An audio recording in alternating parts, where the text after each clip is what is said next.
الحمد لله وكفى وسلام على عباده الذين اصطفى أما بعد. أعوذ بالله من الشيطان الرجيم. بسم الله الرحمن الرحيم. واعبدوا الله ولا تشركوا به شيئا وبالوالدين إحسانا وبذي القربى واليتامى والمساكين والجار ذي القربى والجار الجنب والصاحب بالجنب وابن السبيل وما ملكت أيمانكم ان اللہ لا يحب من كان مختالا فخورا. صدق اللہ العظیم. تقریباً 2-3 جمعہ سے بات چل رہی تھی پڑوسیوں کے حقوق کے متعلق. اللہ کے نبی صلی اللہ علیہ وسلم نے کئی روایات میں پڑوسیوں کے حقوق کی تاکید کی. پڑوسیوں کے ساتھ حسن سلوک کرنا، ان کے ساتھ اچھے اخلاق سے پیش آنا، اچھی طریقے سے نرم انداز میں ان سے گفتگو کرنا، یہ ہمارا فریضہ ہے. اور اسلام جو ہے میرے دوستو اخلاق سے بہت زیادہ پھیلا ہے. انسان جب تک اپنی عملی زندگی میں اچھے اخلاق نہیں لاتا ہے تو اس کا اثر ان لوگوں کے اوپر نہیں پڑتا ہے جن کے پاس اسلام نہیں ہے. اور اگر انسان عملی زندگی میں اپنی اندر اخلاق لاتا ہے تو ہم چاہیں یا نہ چاہیں جو ہمارے غیر مسلم بھائی ہیں جن کے پاس ایمان نہیں ہے وہ ہمارے اخلاق سے متاثر ہوتے ہیں، اور بسا اوقات وہ اتنے زیادہ متاثر ہو جاتے ہیں یہاں تک کہ وہ دائرہ اسلام کے اندر داخل ہو جاتے ہیں. ہمارے اکابر، ہمارے اسلاف، ہمارے بزرگان دین جو تھے میرے دوستوں، انہوں نے صرف زبانی طور پر اخلاق کو بیان نہیں کیا ہے، عملی طور پر اخلاق کے اوپر عمل کر کے دکھایا ہے. اسلام کے اندر حلم، بردباری، برداشت کرنا، اس کا بہت زیادہ خیال رکھا گیا ہے کہ ہم اپنے اندر برداشت کرنے کی طاقت پیدا کریں. جو ہمارے ساتھ برائی سے پیش آئے ہم اس کے ساتھ اچھائی سے پیش آئے. اچھوں کے ساتھ تو اچھا رہنا یہ تو فریضہ ہے، یہ تو ایکول ہے، یہ تو دونوں برابر ہیں. جو انسان ہمارے ساتھ برائی کا برتاؤ کرے اس کے ساتھ ہم اچھے اخلاق سے پیش آئیں نا، اس کو کہتے ہیں اخلاق. اسی لیے اللہ کے نبی صلی اللہ علیہ وسلم نے ایک حدیث مبارکہ میں ارشاد فرمایا، سلمن کا تاک، جو تیرے سے رشتہ توڑ دے نا اس کے ساتھ رشتہ جوڑنا. واعف عمن ظلمک، جو تیرے ساتھ ظلم کا معاملہ کرے اس کو تو معاف کر لینا. واحسن الی من اساء الیک، اور جو تیرے ساتھ برائی کا برتاؤ کرے نا اس کے ساتھ تو اچھائی کا برتاؤ کرنا. جو بندہ ہمارے ساتھ برا کرتا ہے، ہمیں ستاتا ہے، ہمیں تکلیف دیتا ہے اور ہم اس کے سامنے اخلاق سے پیش آئیں، یہ اصل حسن اخلاق ہے. حضرت سہل ابن عبداللہ تستری رحمۃ اللہ علیہ بہت بڑے اللہ والے گزرے ہیں، اور حضرت امام ابو داؤد سلیمان ابن اشعث سجستانی رحمۃ اللہ علیہ جن کی کتاب ہے ابو داؤد شریف، جو علماء کرام مدرسے میں پڑھتے دور حدیث کے اندر تو یہ کتاب ان کو پڑھائی جاتی ہے، حدیث کی کتاب ہے. ان کے غالباً یہ استاذ ہیں حضرت سہل ابن عبداللہ تستری رحمۃ اللہ علیہ، اور ان کا نام فضائل اعمال کے اندر حضرت شیخ زکریا رحمۃ اللہ علیہ نے کئی جگہ پر لیا ہے. ان کے پڑوس کے اندر ایک آگ کی پوجا کرنے والا تھا، پارسی جسے ہم کہتے ہیں. حضرت سہل ابن عبداللہ تستری رحمۃ اللہ علیہ کا جو مکان تھا نا وہ اونچی جگہ کے اوپر تھا، اور پڑوسی کا جو مکان تھا وہ نیچی جگہ پر تھا. حضرت کا مکان بڑا تھا، پڑوسی کا مکان چھوٹا تھا. حضرت بیک گراؤنڈ کے اعتبار سے بھی مضبوط اور طاقتور تھے، اور جو پڑوسی تھا وہ ویسے غریب بھی تھا لیکن شرارتی تھا. تو وہ روزانہ رات کے وقت میں حضرت سہل ابن عبداللہ تستری رحمۃ اللہ علیہ کے گھر کے اندر اپنے گھر کا کوڑا کرکٹ اور کچرا وغیرہ جو ہوتا ہے نا وہ اٹھا کے ڈائریکٹ حضرت کی کوٹھی میں ڈال دیتا تھا. حضرت خود تو برداشت کرتے تھے، لیکن ہم عام طور پر دیکھتے ہیں کہ عورتوں کے اندر تحمل مزاجی نہیں ہوتی، ان کے اندر برداشت کرنے کی طاقت نہیں ہوتی ہے. شوہر یہ کہے کہ پڑوسیوں کے ساتھ تم کو بگاڑنا نہیں ہے، لیکن عورتیں پھر بھی نہیں مانیں گی. کیوں؟ اس لیے کہ ان کی فطرت میں وہ اکثر و بیشتر آپ دیکھیں گے کہ وہ فوراً جھگڑا کر لے گی. شوہر برداشت کرنے والا ہوتا ہے، عورت میں برداشت کرنے کی طاقت نہیں ہوتی. تو ان کی فیملی کے جو لوگ تھے نا، وہ ریئیکٹ بہت زیادہ کرتے تھے. یہ پڑوسی کیوں ہمیں ستاتا ہے، ہم کیا اس کے گھر کا کھاتے ہیں، ہمیں کیوں تکلیف اٹھانی چاہیے، یہ وہ ایران قرآن کی باتیں کرتے تھے. اب حضرت سہل بن عبداللہ تستری رحمۃ اللہ علیہ کو دونوں جگہ پر سنبھالنا تھا. پڑوسی کو تکلیف بھی نہیں دینی تھی، اور اس طرف اپنی فیملی والے تھے تو ان کو بھی سنبھالنا تھا. تو حضرت نے ایک نیا راستہ اپنایا.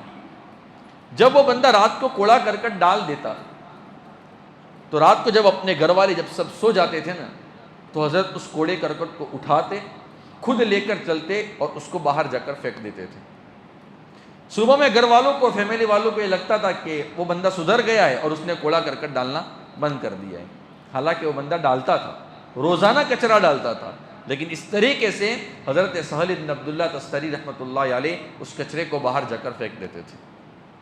چلتا رہا یہ سلسلہ، یہاں تک کہ حضرت سہل بن عبداللہ تستری رحمۃ اللہ علیہ بیمار ہو گئے، بستر کے اوپر آ گئے، اور اتنے زیادہ بیمار ہو گئے کہ حضرت خود اٹھ نہیں سکتے تھے.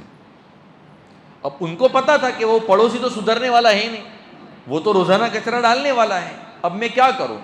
اگر وہ کچرا ڈالتا جائے گا، اٹھانے والا تو بستر میں سو گیا ہے، تو میرے گھر والوں کے بارے میں مجھے اس بات کا اندیشہ ہے کہ وہ میرے پڑوسی کو تکلیف پہنچائیں گے. اپنے پڑوسیوں کے بارے میں کتنا زیادہ سوچتے تھے. تو انہوں نے کسی کو بندے کو بھیجا کہ میرے پڑوس میں جو مجوسی رہتا ہے، جو آگ کی پوجا کرنے والا پارسی جو رہتا ہے، ذرا اس کو بلا کر لاؤ. تو وہ اس کو بلا کر لائے، اس کو اپنے پاس بٹھایا اور بٹھا کر اس کو منت سماجت کے انداز میں کہا. کیا کہا کہ دیکھ بھائی، روزانہ تو میرے گھر کے اندر کوڑا کرکٹ ڈال دیتا تھا، میں برداشت کر لیتا تھا، میرے گھر والوں کو پتہ نہیں چلتا تھا، میں روزانہ رات کو اٹھا کر اس کچرے کو باہر جا کر پھینک دیتا تھا. لیکن اب تو میری حالت کو دیکھ رہا ہے کہ میں بستر کے اوپر ہوں. اب اگر تو کچرا ڈالے گا تو تیرے کچرے کو اٹھا کر باہر پھینکنے والا کوئی نہیں ہوگا، اس لیے کہ وہ تو بیمار پڑا ہوا ہے، وہ بستر کے اوپر لیٹ رہا ہے. اس لیے خدا کے واسطے تو میرے گھر کے آگے کوڑا کرکٹ مت ڈالنا. مجھے ڈر لگتا ہے اس بات کا کہ میری فیملی والے صبر کا بندھن توڑ دے اور کہیں تجھے نقصان نہ پہنچا دے. وہ آگ کی پوجا کرنے والا، وہ مجوسی، میرے دوستو، وہ حیران ہو گیا کہ جس بندے کو میں نے زندگی بھر ستایا، جس بندے کے گھر کے اندر میں نے پوری زندگی کوڑا کرکٹ ڈالا، اور آج میرے سامنے معذرت پیش کرتا ہے، منت سماجت کرتا ہے، تو اس انداز میں کرتا ہے کہ بھائی جو کوڑا کرکٹ باہر پھینکنے والا تھا وہ بستر کے اوپر پڑا ہوا ہے، اب تیرا کچرا کوئی نہیں پھینکے گا. وہ بندہ اتنا متاثر ہو گیا میرے دوستو کہ اس نے کہا کہ اگر آپ اتنے اچھے اخلاق والے ہیں تو آپ کے نبی اور آپ کے نبی کے صحابہ کرام کتنے اعلیٰ اخلاق والے ہوں گے. اور یہ مذہب تو بہت خوبصورت ہے، لہٰذا مجھے آپ کے مذہب اور آپ کے اسلام میں داخل کر دیجئے. میرے دوستو، اسی مجلس کے اندر اس نے کلمہ شہادت پڑھا اور اسلام کے اندر داخل ہو گیا. یہ ہوتے اخلاق. اور آج ذرا ہم دیکھ لیں ہمارا رویہ کیا ہے، ہمارے پڑوسی ہمارے بارے میں کیا کہتے ہیں. کوئی بندہ کتنا اچھا ہے، کتنا اچھا نہیں ہے، اگر ہمارا پڑوسی ہمارے بارے میں گواہی دے دے نا کہ یہ بندہ اچھا ہے تو سمجھ لینے کا کہ ہم اچھے ہیں. اور اگر ہمارا پڑوسی اگر ہماری برائی بیان کرتا ہے اور ہماری تکلیفوں سے وہ تنگ آ گیا ہے تو پھر میرے دوستو، سفید کرتے کے اندر تو ہم اچھے نظر آ جائیں گے، لیکن دل کے اعتبار سے عند اللہ کے نزدیک ہم بہت برے ہیں. اخلاق کا میرے دوستو بہت زیادہ وزن پڑتا ہے. حضرت عطا اللہ شاہ بخاری رحمۃ اللہ علیہ کون نہیں جانتا ہے، ختم نبوت کے اوپر قادیانیوں کا اگر سب سے زیادہ کسی نے مقابلہ کیا ہے تو حضرت عطا اللہ شاہ بخاری رحمۃ اللہ علیہ. اور کتنی بڑی شخصیت، 3 4 5 6 گھنٹے بیان کرنے والے.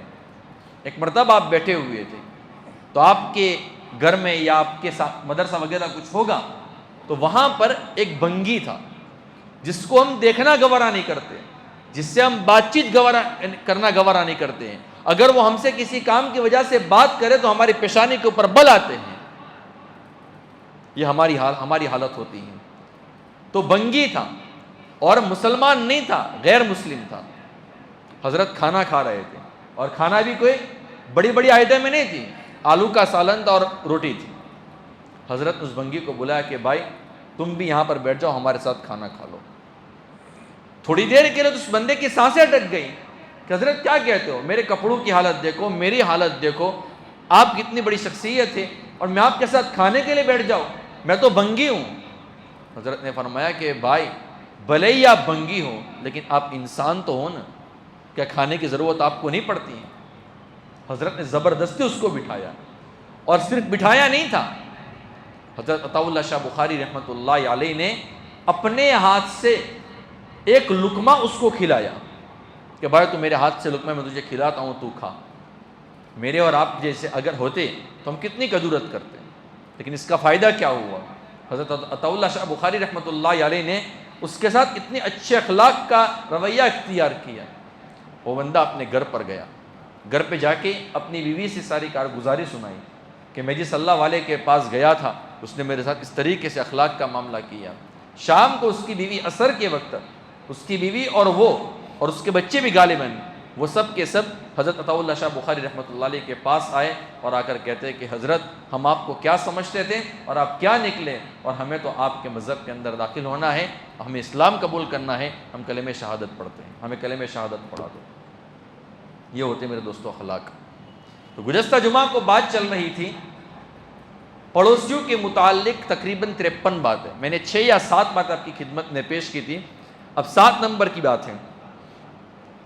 اگر وہ نیچے کی منزل میں رہتے ہو تو پڑوسیوں کو جب سیڑھی پر ہم چڑھے تو یاد رکھے پڑوسی صرف اسے نہیں کہتے کہ جو اڑوس پڑوس میں رہتے ہو، اوپر نیچے جو رہتے ہو نا اس کو بھی پڑوسی کہتے ہیں۔ تو سیڑھی چڑھتے وقت بندے کو زور سے قدم نہیں رکھنا چاہیے۔ بسا اوقات گھر کا مالک ہوتا ہے وہ نیچے رہتا ہے، یا گھر کا مالک اوپر رہتا ہے، اب مالک ہوتا ہے تو تھوڑا سا بھرم تو اس کو ہوتا ہی ہے، اور پڑوسی جو کرایہ دار ہوتا ہے وہ نیچے رہتا ہے، اور جب وہ چڑھتا ہے نا تو سیڑھی پر زور سے قدم رکھتے ہوئے چڑھتا ہے، جس سے اس بیچارے کو تکلیف پہنچتی ہے۔ کبھی کبھی ہم سیڑھی پر جب چڑھتے ہیں نا تو غیر مہذب انداز میں بائی سے، دوست سے چلاتے ہوئے، بات کرتے ہوئے جاتے ہیں، اس کی وجہ سے پڑوسیوں کو تکلیف پہنچتی ہے، یہ بھی پڑوسیوں کے حق کھانے کے برابر ہے۔ نمبر 8، جو لوگ اوپر کی منزل میں رہتے ہیں ان کو اتنا زور سے کودنا، اتنا زور سے چلانا، چیخنا کہ جس کی وجہ سے نیچے کے لوگ پریشان ہو جائیں، یہ بھی پڑوسیوں کے حق کھانے کے برابر ہے۔ نمبر 9، اگر ہمارا پڑوسی کسی ضرورت کی وجہ سے کپڑے سکھانے کے لیے یا کسی کام کی وجہ سے اگر اوپر جاتا ہے تو ہماری پیشانی کے اوپر بل کا آنا یا اس کو چیخنا، چلانا، یہ بھی میرے دوستو پڑوسیوں کے حق کھانے کے برابر ہے۔ اس لیے کہ اوپر کی جانے کی جو سیڑھی ہے اس میں ہم دونوں، جو میں رہتا ہوں یا جو میرا اوپر رہتا ہے، ہم دونوں اس حق کے اندر برابر ہیں، تو ہمیں اس طریقے سے نہیں کرنا چاہیے۔ نمبر 10، اگر ایک گھر میں یا ایک فلیٹ میں رہتے ہوں اور جوائنٹ فیملی ہوں تو ایک دوسرے کے اوپر اس بات کا الزام ڈالنا کہ تم نے پنکھا زیادہ استعمال کیا ہے، تم نے بجلی زیادہ استعمال کی ہے، اور اس طریقے سے تم نے اے سی زیادہ استعمال کیا ہے، اور اس طریقے کے ایک دوسرے کے اوپر الزام ڈالتے رہنا، اور اس الزام کے اندر ایک دوسرے کو گالیاں دینا، ایک دوسرے سے جھگڑنا، یہ بھی میرے دوستو دنیا کے اندر پڑوسیوں کے حق کھانے کے اندر شامل ہے۔ صرف پڑوسی کا حق کھانا یہ نہیں ہے کہ ہم نے اس کی زمین چرا لی یا اس کی کوئی اور چیز لے لی ہے، یہ بھی پڑوسیوں کے متعلق باتیں علماء نے لکھی ہیں۔ یہ میرے دوستو معمولی باتیں نہیں ہیں، یہ ہمیں اسلام جو ہے نا یہ زندگی گزارنے کا طریقہ اور سلیقہ ہمیں سکھاتا ہے۔ اگر یہ چیزیں ہمارے اندر نہیں ہیں، ہم لمبی لمبی تسبیحات پڑھ لیں گے، لمبی لمبی نمازیں پڑھ لیں گے، قرآن کریم کی تلاوت کر لیں گے، لیکن ہمارا پڑوسی دن رات ہمارے اوپر لعنتیں بیچتا ہے، ہمارے لیے بد دعائیں کرتا ہے، ہمارے لیے تہجد کے اندر اٹھ کر اگر روتا ہے کہ یہ کن لوگوں کا پالا میرے سے پڑ گیا ہے، میں کن لوگوں کے ہاتھ چڑھ گیا ہوں، تو پھر ہماری عبادتیں میرے دوستو کسی کام کی نہیں ہیں۔ یہ عبادتیں ہمیں اللہ رب العزت کے دربار میں نجات نہیں دلا سکتی۔ اللہ رب العزت کے دربار میں اگر نجات دلا سکتے ہیں تو میرے دوستو سب سے پہلے یہ ہمارے اخلاق۔ اسی لیے اللہ کے نبی صلی اللہ علیہ وسلم نے ارشاد فرمایا کہ میدان محشر کے اندر سب سے زیادہ جو عمل وزنی ہوگا وہ بندے کے اخلاق ہوں گے۔ اسی لیے اللہ تبارک و تعالیٰ نے قرآن کریم میں اللہ کے نبی صلی اللہ علیہ وسلم کے بارے میں ارشاد فرمایا انک لعلی خلق عظیم، میرے نبی ہم نے آپ کو بہترین اخلاق کے اوپر رکھا ہے۔ اللہ کے نبی صلی اللہ علیہ وسلم کے اخلاق کیسے تھے، بلکہ اللہ تبارک و تعالیٰ قرآن کریم میں ارشاد کیا فرماتے ہیں، وَلَمَنْ صَبَرَ وَغَفَرَ إِنَّ ذَلِكَ لَمِنْ عَزْمِ الْأُمُورِ، جو انسان صبر کرے، جو انسان لوگوں کو معاف کرے، پھر اللہ تبارک و تعالیٰ فرماتے ہیں إِنَّ ذَلِكَ لَمِنْ عَزْمِ الْأُمُورِ، یہ تو بہت بڑی بات ہے۔ اللہ کے نبی صلی اللہ علیہ وسلم کو اللہ تبارک و تعالیٰ نے قرآن کریم میں کیا ارشاد فرمایا، اللہ کے نبی کے اخلاق کیسے تھے۔ جب قریش مکہ اینڈ کمپنی اور جو کفار مکہ تھے، جب اللہ کے نبی صلی اللہ علیہ وسلم کو بہت زیادہ ستاتے تھے، بہت زیادہ برا بھلا کہتے تھے، تو اللہ کے نبی صلی اللہ علیہ وسلم کا سینہ تنگ ہو جاتا تھا۔ تو اللہ تبارک و تعالیٰ نے قرآن کریم میں کیا ارشاد فرمایا، وَلَقَدْ نَعْلَمُ أَنَّكَ يَضِيقُ صَدْرُكَ بِمَا يَقُولُونَ، میرے نبی یہ کفار مکہ جو آپ کو برا بھلا کہتے ہیں نا، اور اس کی وجہ سے جو آپ کا سینہ جو تنگ ہو رہا ہے نا، جو آپ کو تکلیف پہنچتی ہے، ہم اس سے بخوبی واقف ہیں، ہم اس کو اچھی طریقے سے جانتے ہیں۔ اب آپ کو کرنا کیا ہے، فَسَبِّحْ بِحَمْدِ رَبِّكَ وَكُن مِّنَ السَّاجِدِينَ، آپ کو تسبیح بیان کرنی ہے، آپ کو ذکر کرنا ہے، اور آپ کو اس طریقے سے اللہ تبارک و تعالیٰ کی عبادت میں لگ جانا ہے۔ وَاعْبُدْ رَبَّكَ حَتَّىٰ يَأْتِيَكَ الْيَقِينُ، اور آپ کو اپنے رب کی عبادت اس وقت تک کرنی ہے یہاں تک کہ آپ کے پاس ہمارا بلاوا نہ آ جائے۔ اسی لیے اگر ہمیں کوئی بندہ تکلیف پہنچاتا ہے تو اس کا فائدہ کیا ہوتا ہے، ہم کثرت سے ذکر کریں۔ جب بندہ ذکر کرتا ہے نا تو بندے کا دل ہلکا ہو جاتا ہے، اللہ تبارک و تعالیٰ کی رحمت جوش میں آتی ہے، اللہ تبارک و تعالیٰ کا غیبی نظام چلتا ہے، اور پھر اس بندے کے اوپر اللہ تبارک و تعالیٰ حالات کو مسلط کر دیتے ہیں۔ اللہ تبارک و تعالیٰ ہم تمام کو عمل کرنے کی توفیق عطا فرمائے۔